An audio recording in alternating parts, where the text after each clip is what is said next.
राधे राधे। राधा वल्लभ श्री हरिवंश। एक समय था, यात्रियों से भरी हुई बस जा रही थी तो तेज से बारिश होने लगी और बिजली कड़कने लगी। तो ड्राइवर को डर लगने लग गया कि कहीं बिजली हमारे ऊपर ना गिर जाए और तेज बारिश में बस चलाना उसको मुश्किल हो गया। तो उसने एक शॉर्टकट रास्ता अपनाया। शॉर्टकट रास्ता वो जंगल की तरफ लेके गया अपनी गाड़ी बस को, और वो उन्होंने जाकर एक पेड़ दिखाई दिया, उसके पास थोड़ा ही दूर उसने बस को रोक दिया। बस को रोककर उसने सभी यात्रियों से बोला कि आप सभी एक एक उतर कर नीचे जाओगे और उस पेड़ को छूकर वापस बस में चढ़ जाओगे। सभी यात्री मन में सोचने लगे, तो कहने लगे कहने लगे मैं नहीं जाता, दूसरा कहता मैं नहीं जाता, तीसरा कहता मैं नहीं जाता। तो ड्राइवर ने कहा नहीं, सभी को जाना होगा, यही एक हमारे पास रास्ता है।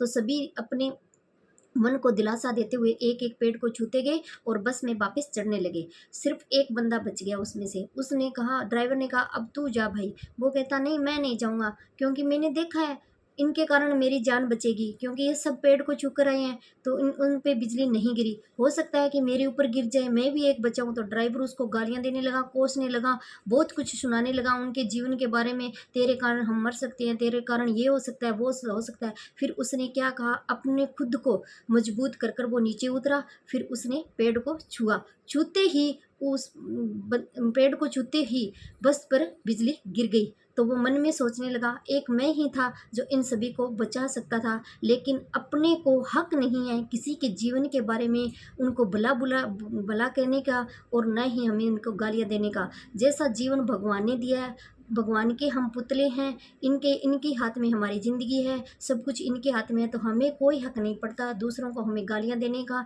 उसे जलील करने का और नीचे दिखाने का। हो सकता था अगर वो बैठा रहता तो उन सभी की जान बच सकती थी, लेकिन ये सब कुछ हुआ ड्राइवर के कारण। अगर वो ऐसा न कहता, उसको नीचे न उतारता, तो उन सभी की जान बच भी सकती थी। राधा वल्लभ श्री हरिवंश। जय हिंद।